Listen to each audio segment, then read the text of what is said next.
Today we're talking about friendships. For this show, I needed to share a little bit about myself. In order to do this, I was needing to go back 20 plus years. So, I had four children at the time. The last two were twins. The father and I had broken up years before. However, we were now on speaking terms. One day out of the blue, he told me he had two other children, the same age as my twins. And that's where this story begins. Let's go over to the show.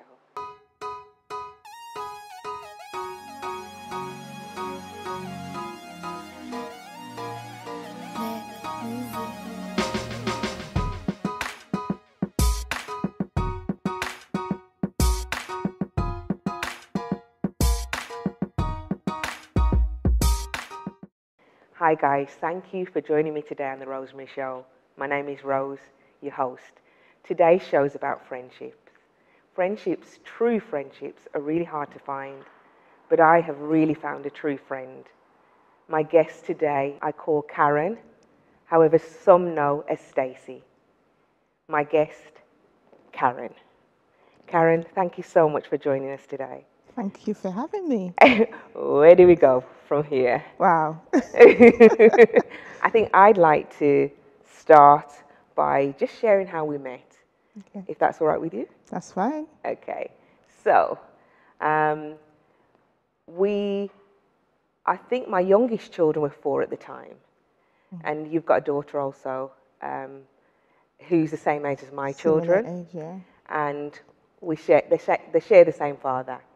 Now, I didn't know about your child, and when I was told, I think you were walking past, I was speaking to my children's father, and you were walking past, and then he decided to tell me, and I think she was about 4 then. He said what school she attended or nursery she attended, and I was kind of blown away because obviously it's 4 years, and he's telling me about this child, and he's also telling me about another child that he's got, who is also 4. So I'm quite surprised at this. I go away and meditate on this, but I feel a pulling. I feel a pulling to find you, to find your child, your daughter, and I can't shake this off. I just can't. I couldn't shake it off. So I went looking.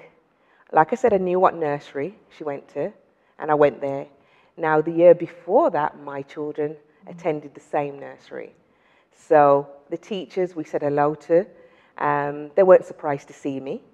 I looked then at the pegs where the children normally hang up their coats, and I saw the name, which was the same surname my children had. I didn't see you, and I didn't see a child. So I went with my friend, and we were driving off, and there I noticed someone pushing a pram, and I knew it was you. So I jumped out, and I said, "Hi, my name's Rose." I didn't have any plan of what to say. I just said, "Hi, my name is Rose." You can take it from there. Well, I knew about you. Well, not that I knew about you, but I was told about you. So when I heard, "Hi, my name's Rose," my immediate thought was, I'm going to get some whipping now. Is that why you said not here? And I'm like, not here, because I absolutely thought, Yeah, okay, it's come to the crunch now. Yeah. You know who I am. yeah. And there was other stuff behind it. It was, I suppose you're an enigma of, okay, you're Rose and the woman that was spoken about and all the things that's gone on. So it was a little bit unusual. And I didn't want my daughter to, I don't know, I suppose it felt like I was going to get a whipping. I did feel like that. I didn't even have a plan. I just felt so drawn to find you. Yeah.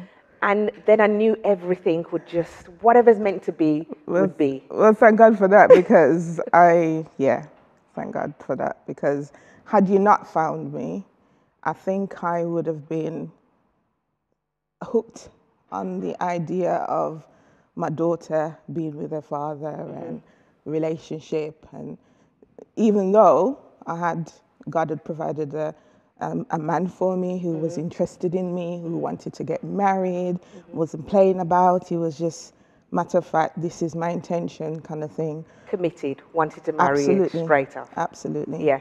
And I had confirmation that he was the right person for me. Yeah. God confirmed it over and over and over. But there was this small part of me, based on my background really, wanting my daughter to be with her dad. That's understandable. So had you not come and meet with me, I think it would have been really difficult. We exchanged numbers that day. Yes, we did. Did you call me or did I call you? I think I called you. I think because you left it open to me. Okay. You said it's up to you if you wanted to. Yeah. So I remember going home and talking to my then fiance and husband now, and said, guess what happened? This has happened, because he's aware of what was, stuff. Yeah. And so I says, what do you think? And he goes, well, it's up to you. And I thought, yeah, I know it's up to me, but it was the best decision that I made. It was the best decision I made. We talked and we talked and we talked and we talked. It was amazing. Yes. I was open, you was open, and that's where our friendship was forged. And it's a real beautiful friendship. Absolutely. And I just thank God so much for you, Karen. I hope you know that. Yes, you tell me. You do tell me that. And I am thankful for it, because if you had you not reached out to me, the struggle for me I wasn't necessarily raised by my parents, so my daughter being stepdaughter was a big issue for me. I'm like, ooh, that doesn't sit really well. And I was praying as well. So I was praying about, Lord, this is the one thing, when my then fiance he made his mind up that he wanted to be with me, I was thinking, okay, I had some things to tick off. So I kept going, Lord, this, where I'm coming from, my background, I wouldn't want to not be with my child's father. Wasn't you brought up with your father? Not necessarily, no. Okay. So my parents weren't necessarily parents to me. So I didn't want that for my daughter. So of course, when the situation was looking like, okay, I'm going to end up being married to somebody else, there was a whole host of fear that was going on for me that was so deep-rooted. So are you saying before we talked, there was still part of you that wanted this man around, possibly a relationship, so he would be a father to your daughter? Yeah. I understand. Absolutely. I later learned that it was more about really the child in me, really, because I felt that I didn't have my father raising me. He was around, but he was not unable to carry out his fatherly duties.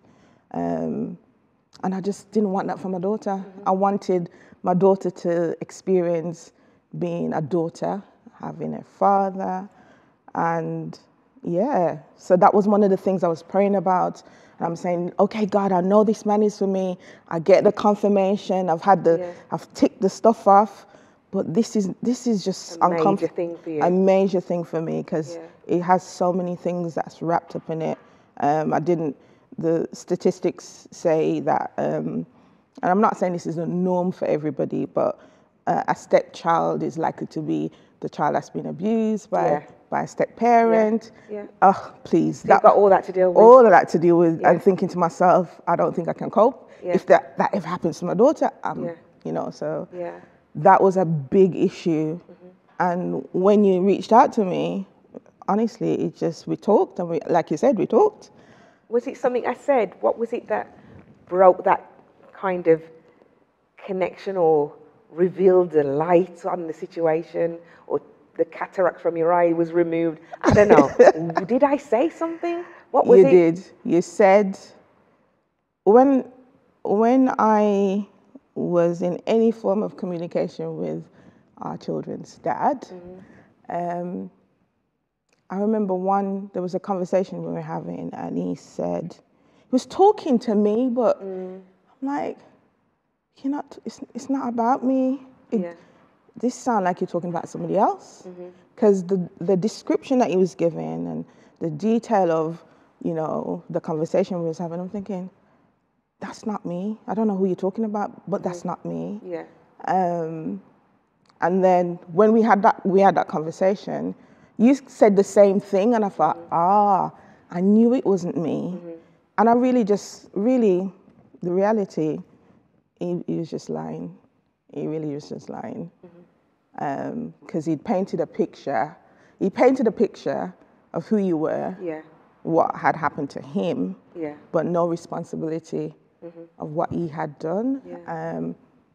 And I don't know, it was enough for me to think, well, maybe I would say some intelligence to kind of figure out that something just does not add up. Yeah. And I'm gonna have to just trust God with this man that He's provided for me. The Lord knows my heart. He knows the things that I didn't want to happen. Yeah. And I'm gonna have to trust Him. So that was it. I just did. Done. That was it. Switched That day. off. Done. That day after the conversation. After the conversation. So that would explain why I was drawn to you. Absolutely. I'm a great believer in the truth sets you free. Absolutely. Was you free with the truth? Absolutely. I was free to walk down the aisle without thinking about, oh, there's one more thing to do, Lord. One more thing to tick off. No, I was assured. I really just felt like God had my back. Yeah. And I told loads of folks, I said, you never guess what? The Lord saved me from, I don't know what, disaster. Yeah. I can imagine it would have been really awful. Amen. But thank God. Thank God. Yeah. He proper just had my back. Yeah. I think God brought us together. Absolutely. Because of that pulling, I didn't have an agenda. There's never been an agenda when it comes to me and you. I don't think we've had a crossword, a disagreement. We've always been tight. Yeah, we've clicked. Straight away. And I just believe that's a God-given friendship that we've got. Absolutely. I agree. Yeah. I agree. Absolutely. I remember one time you called. And, naturally, when somebody calls you and say, are you all right? You say, yes. This day you called, and I don't know what happened. You said, hi, Rose, are you all right? I said, no. I tried to put my no back in, and you said, it's too late, Rose, I heard it. And I was like, I know, that day I was going through a lot, but I didn't want to tell you that. And like I said, naturally, when people say, are you okay? You say, yes, and you continue on with the act. We didn't do that. No. I could speak to you about anything. We've spoken about a lot of stuff. We have. Yeah. We've had some laughs. I don't think we've cried together. We've just had some real good times. Our children are like this. Yeah. Would you agree? Yeah, absolutely. You've had my kids. Yeah. I've had your daughter as well. Yeah. And, I thank God for you. I really thank God. You're more than a friend. Yeah. You're like a sister to me. I share that same view. Absolutely do. It's unusual, isn't it? Because you'd think, okay, two baby mothers don't go together. Yeah. But God had a plan. Amen. And it's been a blessing. This is definitely a God-ordained friendship. And like I said, and I'll say a million times, I thank God for you. Well done for come saying, hello to me. Yeah. Because I don't know if that was me, maybe I would have the courage to go and talk to somebody. Maybe I'd have the courage to come and say to you, oh, guess what? No, I don't know if I would. I think that pulling was really strong. It wasn't about being nosy or giving you, gossiping about anybody or trying to make the children's dad feel bad, make him look bad. That was never my intention. I just felt this pulling, and I believe that's when we started living again. Two broken people healed. How long have you been married now? 20 years this year. Yes. Isn't that God? Absolutely. Isn't that God? I've been married 18 years, and that is God. Wow. And I love my husband dearly. If you want to tell him. Well, what can I say? I've seen God bring this man into my life and have repaired repaired in his action, in his love for me, in his love for our children, for 4 children. And yeah, we're not counting anymore, we're finished. But yeah, absolutely just been a blessing in every way.